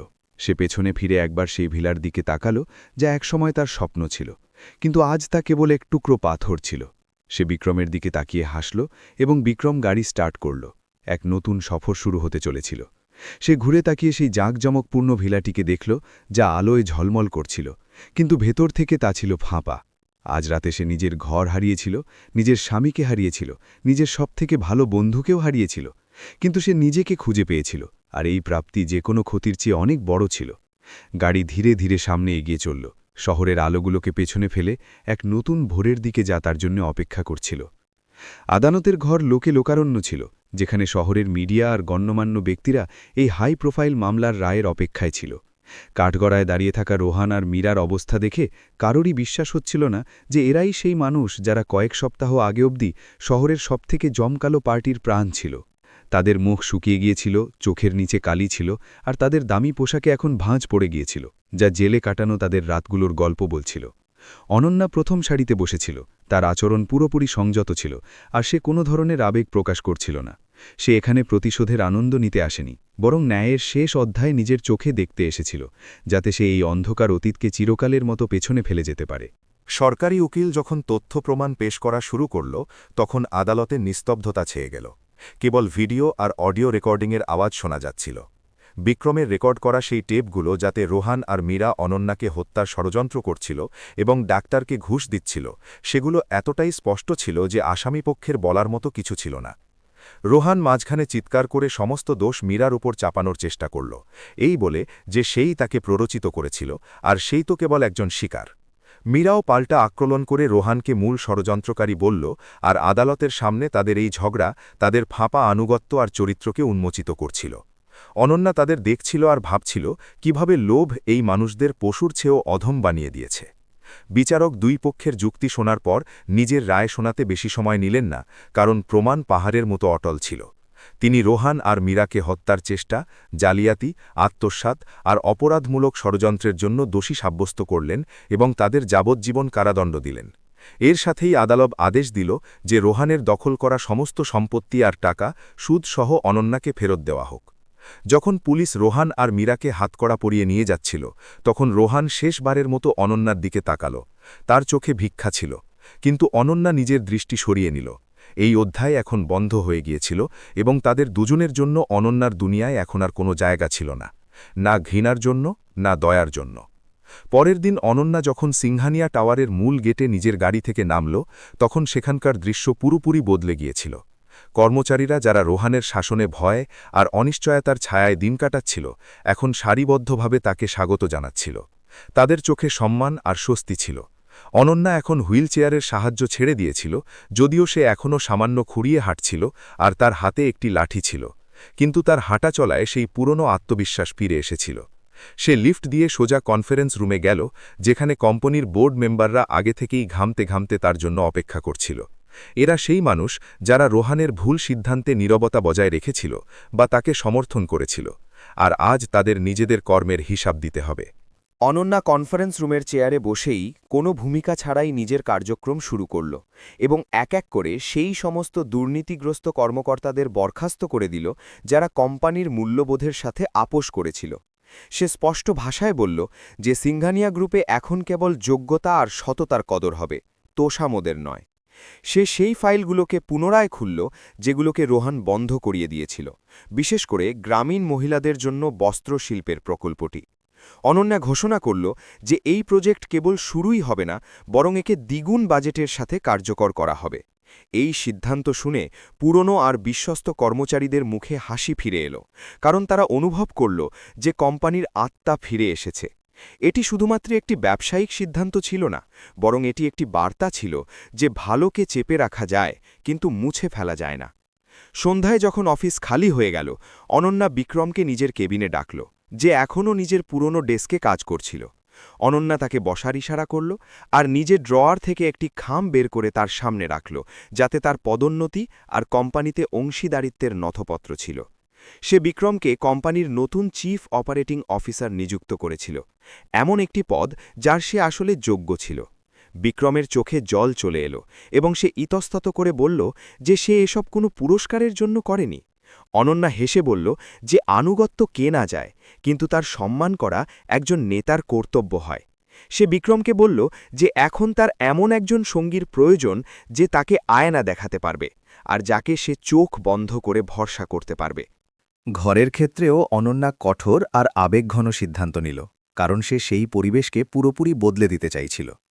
সে সেই জাঁকজমকপূর্ণ ভিলাটি, যা এখন তার কাছে একটি খাঁচার মতো লাগছিল এবং যেখানে সে নিজের জীবনের সবথেকে খারাপ দিনগুলো কাটিয়েছিল, সেটি একটি চ্যারিটেবল ট্রাস্টকে দান করে দিল।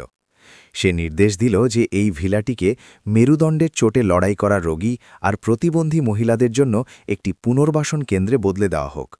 এটি ছিল সেই যন্ত্রণাকে উদ্দেশ্যে বদলে দেওয়ার তার উপায়, যাতে যে জায়গায় তাকে মারার চেষ্টা করা হয়েছিল সেখানে এখন অন্যরা নতুন জীবন পায়।